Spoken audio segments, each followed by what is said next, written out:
Bom diplomatik Netanyahu, Israel, stop bantuan militer S hingga titik nol.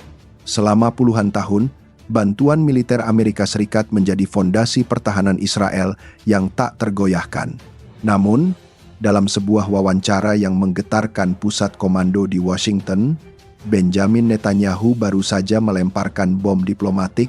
Israel ingin melepaskan ketergantungan finansialnya dan memangkas bantuan militer AS hingga nol.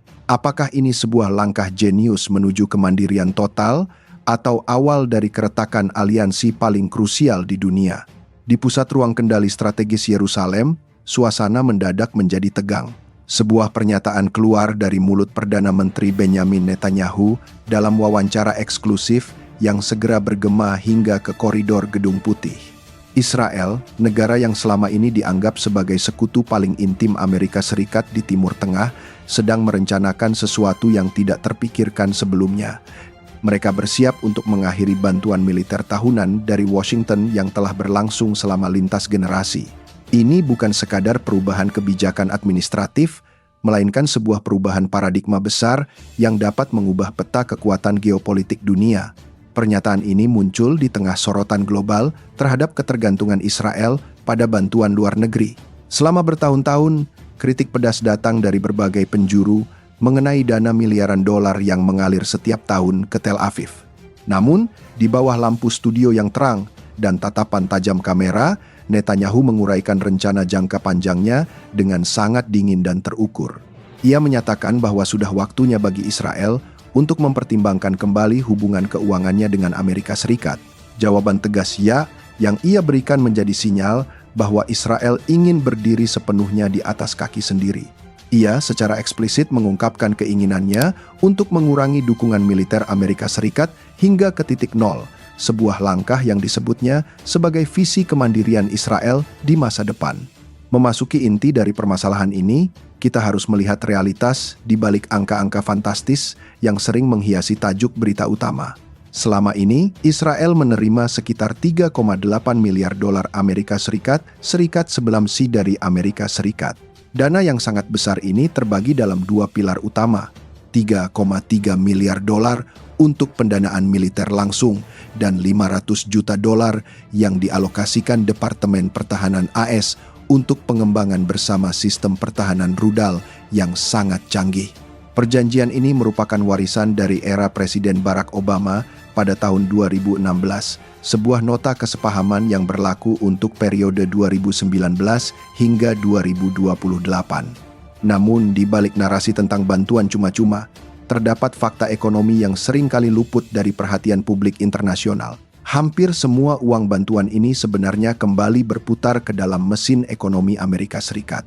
Dari 3,3 miliar dolar bantuan militer tersebut, Israel hanya diizinkan untuk membelanjakan sekitar 25% di dalam negeri. Sisanya, sebagian besar dana tersebut harus digunakan untuk membeli senjata, amunisi, dan peralatan militer dari raksasa-raksasa pertahanan Amerika Serikat. Angka 3,8 miliar dolar itu sendiri sebenarnya hanya mewakili sekitar 15% dari total anggaran pertahanan tahunan Israel. Israel bukanlah negara yang hidup sepenuhnya dari subsidi. Sebaliknya, mereka adalah konsumen besar bagi industri militer Amerika. Sejak tahun 2020, sekitar 78% dari total pengeluaran pertahanan luar negeri Israel dilakukan di Amerika Serikat melalui kontrak-kontrak dengan perusahaan-perusahaan Amerika. Rencana Netanyahu untuk mengakhiri ketergantungan ini dalam 10 tahun ke depan bukanlah sebuah ancaman yang mendadak, melainkan sebuah proses bertahap. Ia telah menyampaikan niat ini kepada Presiden Donald Trump dan rakyat Israel sebagai sebuah visi kedaulatan yang lebih dalam. Jika rencana ini diimplementasikan, hal itu akan menandai akhir dari sebuah era di mana setiap keputusan pertahanan Israel selalu dikaitkan dengan persetujuan finansial dari Kongres Amerika Serikat. Di pusat komando Pentagon dan markas besar raksasa pertahanan di Virginia, rencana Netanyahu ini bukan sekedar urusan politik, melainkan guncangan besar bagi ekonomi pertahanan Amerika. Jika kita melihat lebih dalam, ketergantungan ini sebenarnya bersifat timbal balik. Pada tahun 2025 saja, Israel diperkirakan memiliki kontrak penjualan senjata yang sedang berjalan senilai 39 miliar dolar Amerika Serikat dengan perusahaan-perusahaan pertahanan Amerika. Angka ini bukan sekadar deretan nol di atas kertas.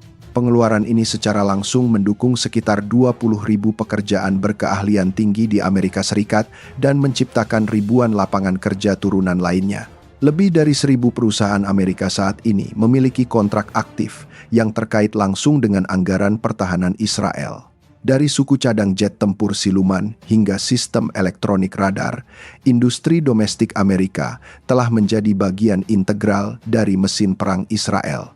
Secara militer, langkah menuju kemandirian ini berarti Israel harus membangun kapasitas industri dalam negeri yang jauh lebih masif untuk menggantikan teknologi yang selama ini mereka beli dari luar. Namun, secara strategis, hal ini memberikan Israel kebebasan taktis. Tanpa ketergantungan pada pendanaan langsung, Tel Aviv tidak lagi harus tunduk pada pembatasan penggunaan senjata yang seringkali dipaksakan oleh Washington sebagai syarat pemberian bantuan. Ini adalah langkah berani untuk memastikan bahwa kedaulatan militer Israel tidak dapat didikte oleh perubahan arah politik di Gedung Putih.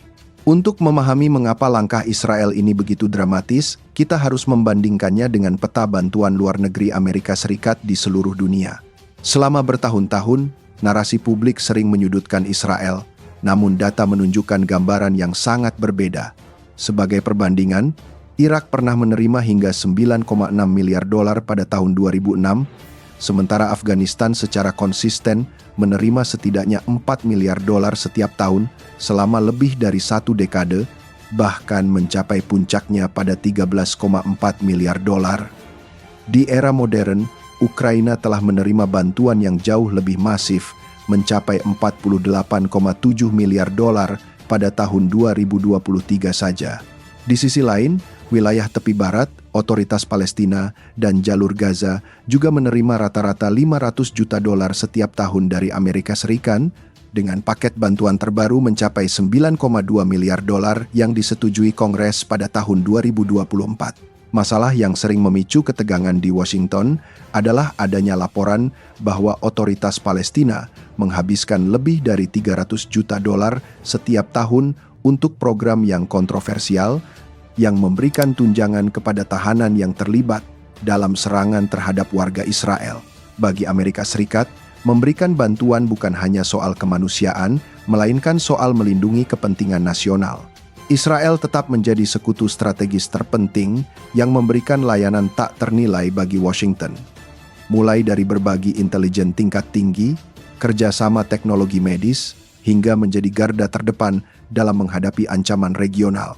Mantan Menteri Luar Negeri Amerika Serikat, Alexander Haig, dengan sangat tajam pernah menggambarkan Israel sebagai kapal induk terbesar Amerika di dunia yang tidak dapat tenggelam. Kapal induk ini tidak membutuhkan satupun tentara Amerika untuk mengoperasikannya, namun ia menjaga stabilitas di wilayah yang sangat vital bagi keamanan nasional Amerika Serikat. Momen klimaks dari strategi Netanyahu ini menandai pergeseran kekuatan yang drastis di panggung dunia. Selama puluhan tahun, bantuan militer Amerika seringkali digunakan oleh para politisi di Washington sebagai tuas penekan untuk mengarahkan kebijakan luar negeri Israel.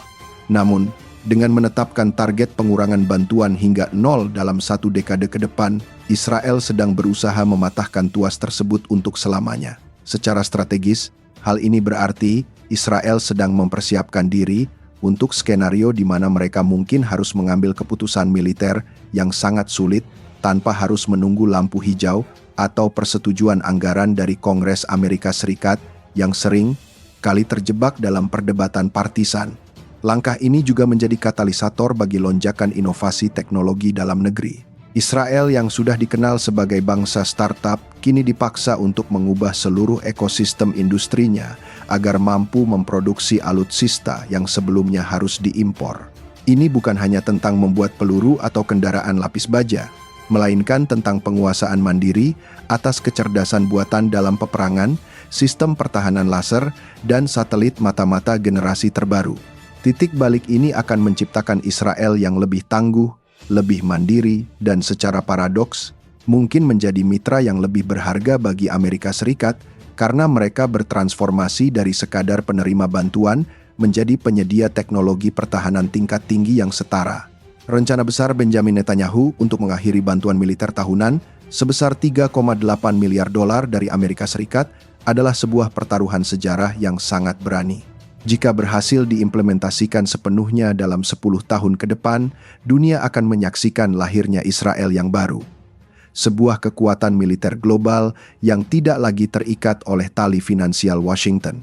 Namun, ini bukan berarti berakhirnya aliansi kedua negara. Sebaliknya, hubungan ini akan berevolusi dari hubungan pemberi dan penerima menjadi kemitraan strategis yang murni berdasarkan kepentingan keamanan bersama. Israel tetap akan menjadi pilar stabilitas yang tak tergantikan bagi Amerika Serikat di wilayah paling bergejolak di dunia. Perubahan ini akan membuktikan apakah sebuah negara kecil mampu mempertahankan keunggulan kualitatif militernya sambil melepaskan ketergantungan pada ekonomi negara adidaya. Pada akhirnya, kedaulatan sejati tidak dibeli dengan bantuan, melainkan dibangun melalui kemandirian dan keberanian untuk berdiri sendiri. Masa depan hubungan AS-Israel kini memasuki babak baru yang lebih menantang, di mana diplomasi tidak lagi diukur dengan berapa banyak dolar yang dikirimkan, melainkan seberapa kuat kerjasama yang terjalin saat kepentingan mereka berada di garis depan yang sama. Apakah menurut Anda, langkah Israel ini akan memicu negara-negara lain untuk juga melepaskan ketergantungan bantuan dari Amerika Serikat? Ataukah Israel adalah kasus unik yang tak tertandingi? Tuliskan analisis Anda di kolom komentar. Jangan lupa untuk subscribe, berikan like jika Anda menyukai analisis mendalam ini, dan nyalakan lonceng agar tidak ketinggalan video kami berikutnya. Terima kasih telah menonton.